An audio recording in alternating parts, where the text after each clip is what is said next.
তো আজকে একটা নতুন ভিডিও নিয়ে চলে এসেছি। আজকের কাজটা হচ্ছে ধানের বীজ ছড়ানো। এই যে দেখা যাচ্ছে,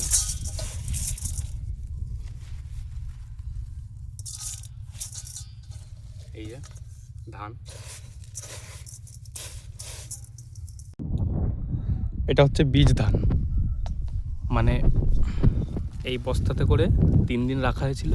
তো যে নর্মাল ধান হয়, ধান থেকে 3 দিন রেখে দিলে এরকম সাদা সাদা এরকম বেরিয়ে আসে, তো এটাকে বীজ ধান বলা হয়। এবার এইটা, এই যে এই জায়গাটা জল যেটুকু, এই জায়গায় ছড়ানো হবে। তারপরে 1 মাসের মধ্যে এটা ধানের চারা বেরোবে। এই ধানটা এখানে ছড়াবো।